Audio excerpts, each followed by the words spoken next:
Hey champs, welcome back to new video. NEET 25 आपके 4 मई को होने वाला है और जैसे जैसे ये डेट पास आ रहा है बच्चे मुझे रेगुलरली डीएम करें कि भैया अब हमसे नहीं हो पाएगा, हमें कॉन्फिडेंस नहीं आ रहा है, हम लोग पैनिक कर रहे हैं कि एग्जाम मेरा खराब हो जाएगा। हमने पढ़ाई करी है लेकिन अब हम लोग समझ नहीं पा रहे कि कैसे इन लास्ट के 28 डेज को हम लोग यूज़ करें, रिवाइज करें, उन चीज़ों को रिकॉल करके जा पाएं। और अगर पढ़ाई नहीं करी है तो अब हम लोग 28 डेज में ऐसा क्या कर ले कि हम लोग एक अच्छे स्कोर तक पहुंच पाए। दोनों ही बच्चों के बारे में हम लोग आज बात करेंगे, लेकिन आपको ये समझना इंपॉर्टेंट है कि अभी भी 28 डेज आपके पास हैं, ऑलमोस्ट एक महीना आपके पास है। अगर आपने पढ़ाई करी है तो बहुत सारी चीज़ें आप आराम से रिकॉल कर सकते हो अगर आप उसको स्मार्टली अपने सिलेबस को डील करते हो। और नहीं करिए तो भी कौन से ऐसे चैप्टर्स हैं जैसे कि बायोलॉजी हो गया, इनऑर्गेनिक, ऑर्गेनिक हो गया, उनके चैप्टर्स को आप अभी भी अच्छे से करके एक अच्छे डिसेंट स्कोर तक पहुंच सकते हो। तो दोनों के बारे में हम लोग बात करेंगे, लेकिन समझना ये इंपॉर्टेंट है। अगर आपने किसी भी स्पोर्ट्स को देखा हो, कोई भी इंडोर हो आउटडोर हो, वो जो लास्ट का मूवमेंट होता है वही डिसाइड करता है कि कौन गेम जीतेगा। या फिर आप किसी भी स्पोर्ट में, अगर मैं क्रिकेट का एग्जांपल दूं जो कि बहुत सारे इंडियंस देखते हैं, तो उसमें आप जानते हो कि अच्छे प्लेयर्स का अगर मैं नाम पूछूंगा तो आपको धोनी, विराट, इन सब का नाम याद आएगा। भले ही क्रिकेटिंग स्किल्स और भी प्लेयर्स की अच्छी है। क्यों? क्योंकि जब आपका गेम फंसा होता है, जब एंड के मूवमेंट, जब एंड के ओवर्स में आपको रन चाहिए होते हैं, तो ये प्लेयर्स एकदम काम रह के, प्रेशर फ्री रह के वहां पे रन स्कोर कर पाते हैं, लेकिन बाकी प्लेयर्स नहीं कर पाते। इसीलिए वो जो प्रेशर वाला मूवमेंट होता है वही डिसाइड करता है कि आगे कौन जीतेगा। भले ही सबका लेवल, अभी बहुत सारे बच्चों ने सिलेबस कंप्लीट कर लिया है, क्वेश्चन सॉल्व कर लिया, लेकिन ये जो मूवमेंट है जब प्रेशर आ रहा है सबके ऊपर, इसमें कौन इसको अच्छे से यूज करेगा, एकदम काम रहेगा और सोचेगा कि नहीं मेरे को करना क्या, मेरे को पीवाईक्यू सॉल्व करना है, मेरे को रिवीजन करना है और बस मैं इतना करके जाऊंगा। क्या होगा, रिजल्ट क्या आएगा उसके कारण, वो मैं नहीं सोचूंगा। जो इस चीज़ को कर लेता है वही बच्चा यहाँ से अच्छा रैंक हो या फिर अच्छे कॉलेज तक पहुँच पाता है या फिर सिलेक्शन ले पाता है। ठीक है, और जो बच्चा मान लो अच्छा प्रिपरेशन करते हुए आया है लेकिन इस प्रेशर को हैंडल नहीं कर पाएगा, वो सिलेक्ट नहीं हो पाएगा। इसलिए आप ये भूल जाओ कि रिजल्ट क्या आने वाला है मेरा या मेरा गोल क्या है। अभी 28 डेज, अब बस फोकस करो कि मैं जो करते हुए आ रहा था, जो मुझे पता है कि करना होता है सिलेक्शन के लिए, रिवीजन, पीवाईक्यू, मैं बस वही करने वाला हूँ। ठीक है, स्मार्टली करूँगा। मुझे पता है कि कौन से हाई वेटेज चैप्टर्स है, नहीं पता है तो मैं इस वीडियो में बता दूंगा। मुझे पता है कि कौन से चीज़ों को रिवीजन करना ज़्यादा इंपॉर्टेंट है, किसको मैं जल्दी भूल जाता हूँ, उन चीज़ों को ज़्यादा बार रिवाइज करेंगे, बाकी को कम टाइम से रिवाइज करेंगे और स्मार्टली रिवाइज करते हुए एक अच्छे स्कोर तक पहुंचेंगे। इन 28 डेज में प्रेशर फ्री रहना और काम रहना ही एक तरीका है जिससे आपका कॉन्फिडेंस बढ़ सकता है और आप एक अच्छे मार्क्स या अच्छे रैंक तक पहुंच सकते हो।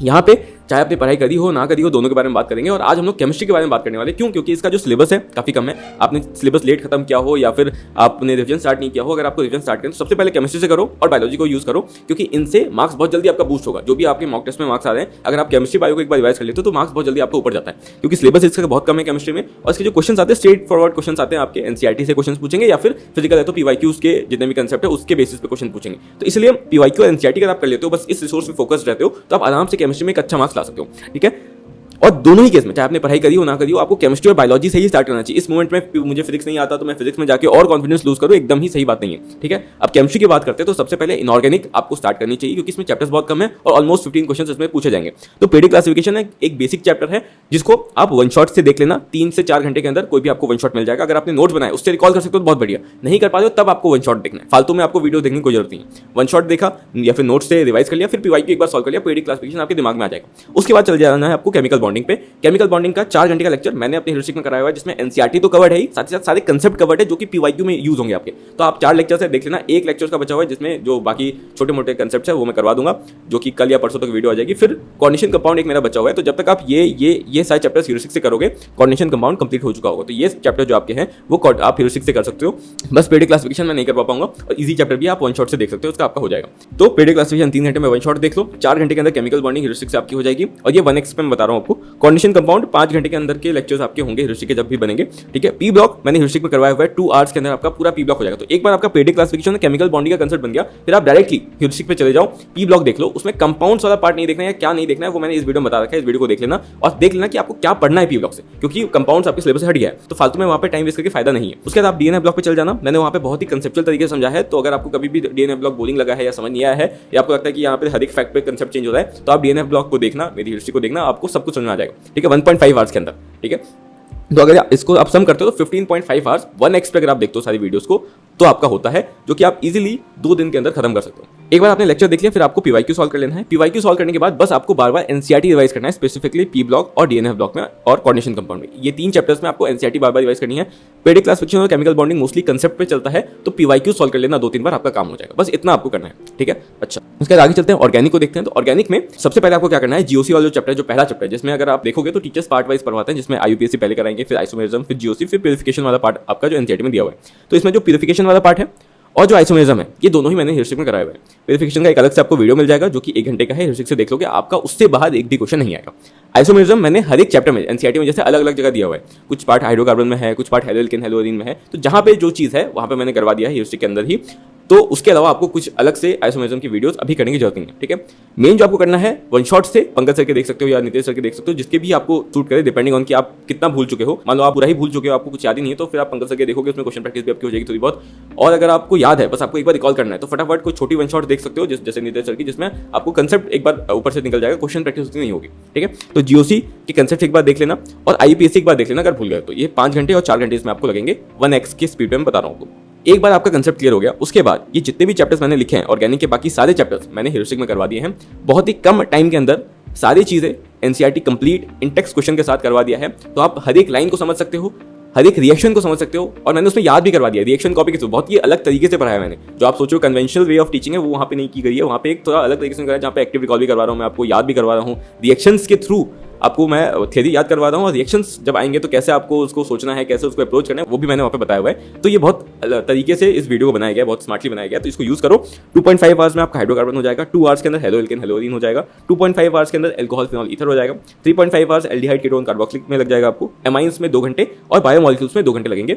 ये करते करते 15.5 आवर्स का आपका लेक्चर हो जाता है ह्यूरिस्टिक से, ठीक है। इसके अलावा 6 घंटे आपका मैंने बताया था जीओसी और आईपीएससी को, अगर आप जैसे 1x पे, तो वहाँ पे बीच में टीचर्स बात करते हैं, बहुत स्लो लेक्चर चलता है, तो 9 घंटे का टोटल लेक्चर है 1x पे। तो आप 1.5x पे देखोगे तो 6 आवर्स के अंदर आपका हो जाएगा। तो 21.5 आवर्स का आपका टोटल काम है ऑर्गेनिक का। अगर आप रिकॉल करने जाते हो तो आपका इतना ही है। अगर आप स्लोली चल रहे हो, आप मान लो आपने पढ़ाई नहीं करी है या करिए तो अच्छे से नहीं करिए, आपको और टाइम डल जाएगा। तो जो चीज़ 3 दिन में हो सकती थी, अगर आपने पढ़ाई करी है पहले से, तो वो मान लो खींच के 10 दिन लग जाएगा। लेकिन 10 दिन के अंदर आप 120 मार्क्स की सिलेबस को आप अपना ट्रैक पे ला सकते हो, या आप उसको याद कर ही जा सकते हो। और इसीलिए चाहे आपने पढ़ाई करी है या नहीं करी है, अभी कॉन्फिडेंस लूज करना, अभी हार मान जाना, ये एकदम सही चीज़ नहीं है, क्योंकि आपके पास अभी भी करने को बहुत कुछ है, टाइम है आपके पास। बस स्मार्टली है। आपको लग रहा है कि यार भैया ऑर्गेनिक पढ़ने में तो मेरे को अभी भी 10 दिन लग जाएंगे, लेकिन आपको पता ही नहीं कि ह्यूरिस्टिक जैसी कोई चीज़ एग्जिस्ट करती है, ठीक है। या फिर आपको पता नहीं कि कितना टाइम लगेगा, आप बस सोच रहे हो कि यार इतना बड़ा चैप्टर कैसे होगा। आप जाके वन शॉट तो खोलो एक बार, आप एक बार ह्यूरिस्टिक तो खोलो, आपको यार इतने कम समय में पूरा चैप्टर डिटेल में हो सकता है, ठीक है। एक बार आप ऑर्गेनिक कर लेते हो, उसके बाद आपको एनसीईआरटी हाईलाइट जो मैंने करवाई है ह्यूरिस्टिक में वो रिवाइज करना है, और फिर पीवाईक्यू एक बार कर लेना है, ठीक है। वो करने के बाद आपको बार बार रिएक्शंस को ही रिवाइज करना है, ठीक है। ये करते करते आपका ऑलमोस्ट 3 दिन के अंदर इनऑर्गेनिक ऑर्गेनिक अगर आपने पहले पढ़ा हुआ है तो हो जाएगा, और अगर पहले नहीं किया तो मान लो 3 दिन की जगह आपको 10 दिन लग जाएंगे, लेकिन ये 10 दिन के अंदर आपके 120 मार्क्स सिक्योर हो जाएंगे, ठीक है।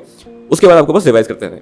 अब जब आप इनऑर्गेनिक ऑर्गेनिक कर रहे हो, आपको बायो साथ में लेके चलनी है, और जैसे ही इनऑर्गेनिक ऑर्गेनिक खत्म हो जाए, आपको साइड से फिजिकल केमिस्ट्री के चैप्टर्स ऐड करने स्टार्ट कर देने हैं, ठीक है। अब मतलब क्या करोगे, इनऑर्गेनिक ऑर्गेनिक आपका हो गया, रिवाइज करते रहोगे, बायोलॉजी साइड से रिवाइज कर ही रखो, फिजिकल के चैप्टर्स धीरे धीरे ऐड करना स्टार्ट कर दिया आपने, मतलब कि, और उसको ऐड करने का भी जो सीक्वेंस है वेटेज वाइज मैंने यहाँ पे लिख दिया है, जिसमें से सॉल्यूशन, इलेक्ट्रोकेमिस्ट्री और केमिकल काइनेटिक्स आपके सबसे हाई वेटेज चैप्टर है, 12th के चैप्टर से इनको कर लेना। प्रचंड के जो वन शॉट्स है उसको 1.5x पे देखते हो तो कितना टाइम लगेगा वो भी मैंने यहाँ पे लिख दिया, ठीक है। तो 5 आवर्स सॉल्यूशन में, 5 आवर्स इलेक्ट्रोकेमिस्ट्री में, और 4 आवर्स केमिकल काइनेटिक्स में आपके लग जाएंगे। और ये हाई वेटेज चैप्टर जहाँ से बहुत सारे क्वेश्चन पूछे जाने वाले हैं वो आपके हो जाएंगे। उसके बाद इजी एंड स्कोरिंग चैप्टर्स पहले कर लेना, जिसमें स्ट्रक्चर ऑफ एटम, रिडॉक्स, ठीक है, 5 आवर्स, 2 आवर्स का आपका ये लेक्चर हो गया। मोल कंसेप्ट 5 आवर्स का आपका लेक्चर है। ये इजी चैप्टर्स है, स्कोरिंग चैप्टर्स है, ये आप कर लेना।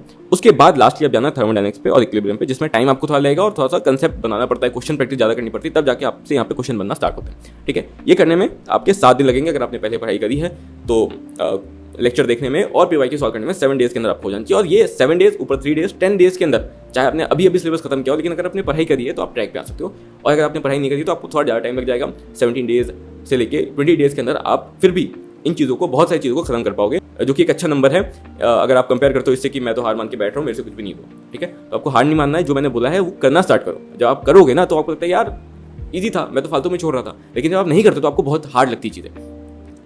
एक बार आप ये कर लेते हो फिजिकल का, तो फिर आपको क्या करना है, ह्यूरिस्टिक सीरीज जो मैंने ऊपर करवाई इनऑर्गेनिक ऑर्गेनिक के लिए, पीवाईक्यूज जहाँ पे भी क्वेश्चन है न्यूमेरिकल है, लाइक फिजिकल में आपको पीवाईक्यूज बार बार रिवाइज करना है, ठीक है। फॉर्मुलाज देख लिया एक दिन, कंसेप्ट एक दिन देख लिया, और फिर पीवाईक्यूज दो चैप्टर के रिवाइज करते गए। इस तरीके से आप जब रिवाइज करते जाओगे तो अच्छा स्कोर केमिस्ट्री में अभी भी ला सकते हो, ठीक है। तो हार मत मानो, और जो मैंने बोला है वो करना स्टार्ट करो, आप डेफिनेटली एक अच्छा स्कोर लाओगे केमिस्ट्री, क्योंकि केमिस्ट्री में सिलेबस ही नहीं बचा, ठीक है। जो सिलेबस हार्ड था, जो कंफ्यूजिंग था, समझ नहीं आता था याद क्या करें, डीएनए ब्लॉक जैसे चैप्टर्स या फिर ऑर्गेनिक के चैप्टर्स, वो मैंने अच्छे तरीके से हिस्ट्री में करवा दिए हैं, जो कि फ्रीली अवेलेबल है, यूज ही नहीं कर रहे हो आप लोग। तो होप कि आपको वीडियो पसंद है, वीडियो पसंद है तो उसको लाइक करो, शेयर करो अपने दोस्तों के साथ, और ऐसी और वीडियोस की कमेंट कर देना, मैं बना दूंगा, ठीक है। अभी मैं घर पे नहीं था इसलिए वीडियोस नहीं बना पा रहा था, अब मैं घर पे आ गया हूँ, रेगुलरली वीडियोस आएंगे। और अभी लास्ट महीने में जो भी इंपॉर्टेंट इंपॉर्टेंट चीज़ें आपको देनी है, मुझे पता है, वो सब कुछ मैं आपको यहाँ पर प्रोवाइड करने वाला हूँ। कोऑर्डिनेशन कंपाउंड भी मैं जल्दी से जल्दी खत्म कर दूंगा। एक वही कॉम्प्लेक्स चैप्टर बचा हुआ है जो कि एनसीईआरटी से कवर करना इंपॉर्टेंट है, ठीक है, तो मैं करवा दूंगा, उसकी टेंशन मतलब मैंने अगर बोला है तो वो मैं करवा दूंगा, ठीक है। और एक अच्छा टाइम आपको मिल भी जाएगा रिवाइज करने के लिए, तो उसकी टेंशन मत लो। तो चलो बाय, मिलते हैं नेक्स्ट वीडियो के साथ, तब तक टेक केयर।